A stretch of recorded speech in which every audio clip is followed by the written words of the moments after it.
Hi, it's Jane. I have had quite a few people ask me about starting a podcast or starting a channel. Just do it.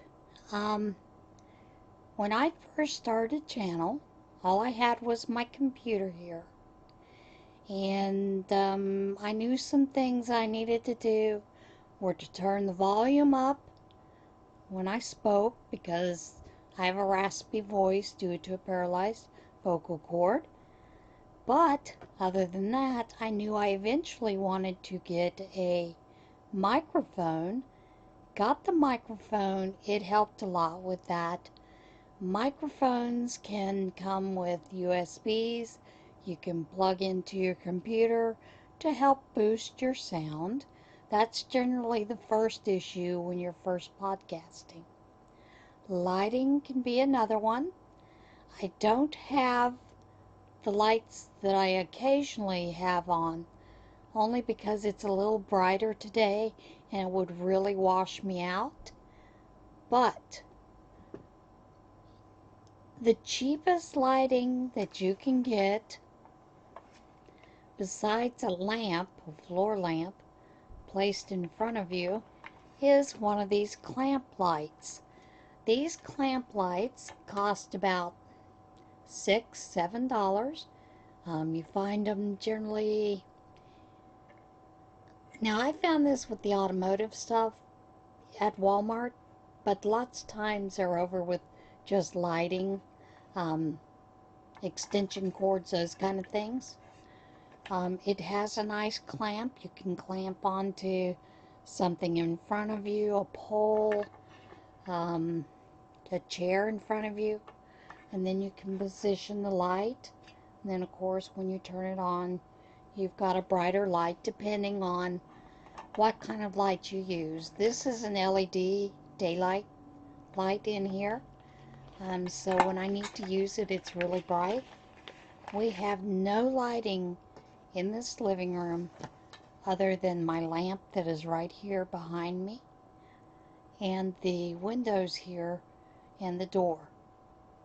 We have no ceiling lamp, no nothing. So this can be a pretty dark room. Um,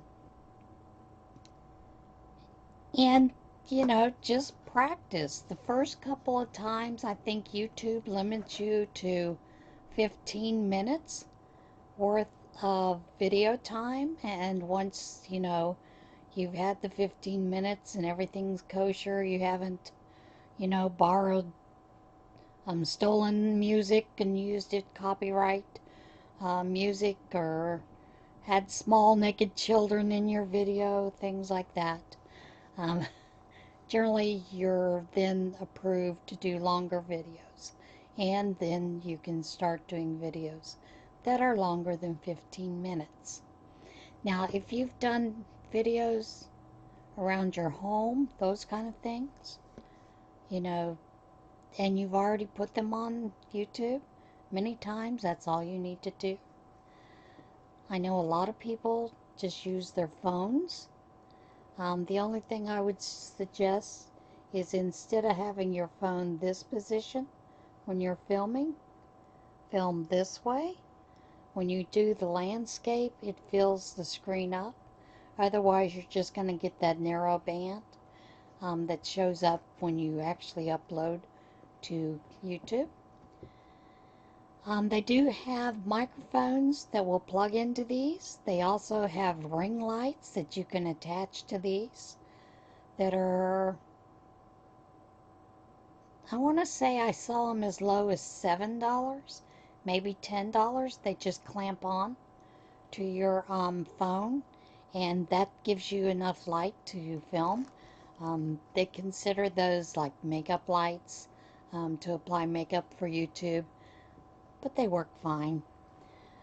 The other option you have is to actually have a camera. I do have a camera. It is not one that is real clear. It was a cheap camera. Cameras can run you pretty high with video capability. I think the cheapest one that I saw was about 110-ish. It does not give real good quality as far as close-up work. It tends to be a little fuzzy, but if you've got it set across the room, with a microphone or just, right in front of you, it's probably well enough to just film. One of the other options, because YouTube has started this new rule that you can't have lives if you're using a mobile device. If you're filming on an iPad or a phone, you cannot do lives unless you have 1,000 subscribers. But if you're first starting out, you're most likely not going to have 1,000 subscribers. So you all have to film and then upload later, or upload directly afterwards. The way to get around that is to use your computer camera, or to get one of these attachable cameras. This is a webcam. Now, the reason my husband and I got this webcam is this was recommended to us by Brian and Chris of Work the Game. Mainly because right here and here it has speakers. And then right here are 2 blue bands that when you're filming light up, so you know you're filming. Otherwise, you have no clue other than to look at the timer. I believe this was maybe $40, $60. They do have some of these that are similar to this. I don't think they have the light up on the sides, right next to the speakers. But I think they run somewhere between 10 and up.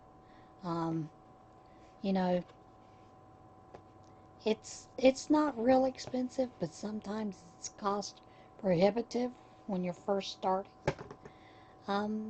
Those are just a couple of suggestions. The other thing is to look into apps that you'll be able to manipulate, put in pictures, put in words, do some editing. You can edit directly on your phone with a lot of apps.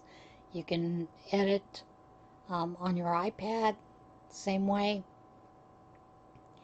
One of the best things to compress your file and to make it so it'll go up on Facebook much faster, instead of 15 minutes taking 4 days and 6 hours. I'm kidding, but it can, when you're first starting and you first put it up there, you'll see, oh my goodness, that's a lot of time. But one of the best compression software that I have found is Handbrake. Sorry about that. Let me get a drink.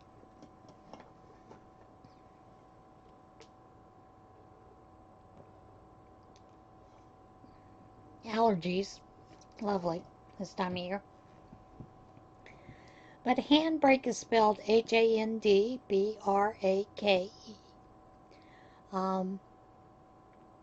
It is an open source, so that it is downloaded freely. You can do a lot of things in it. You can do some editing in it. You can compress it so your file is smaller. Instead of being gigabytes, you can turn it into megabytes, which uploads to YouTube way faster than something that's a gigabyte. And you'd be surprised, 20 minutes can be close to 2 gigabytes.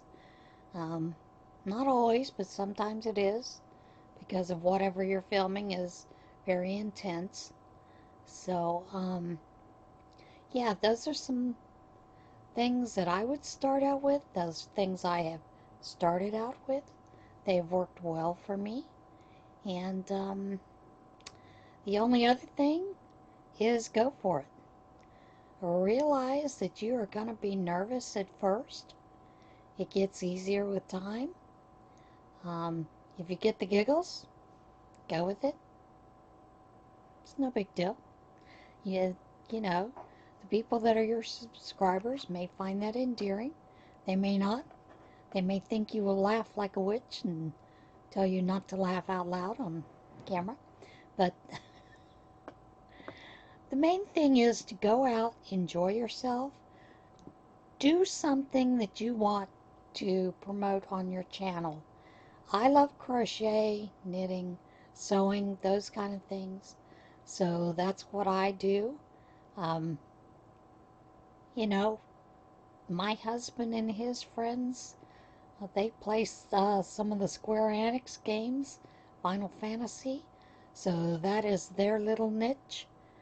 My husband enjoys watching someone who actually takes just household items and turns them into small things that can be used for Dungeons and Dragons, for dioramas, for all kinds of things. He enjoys watching those kind of YouTube videos.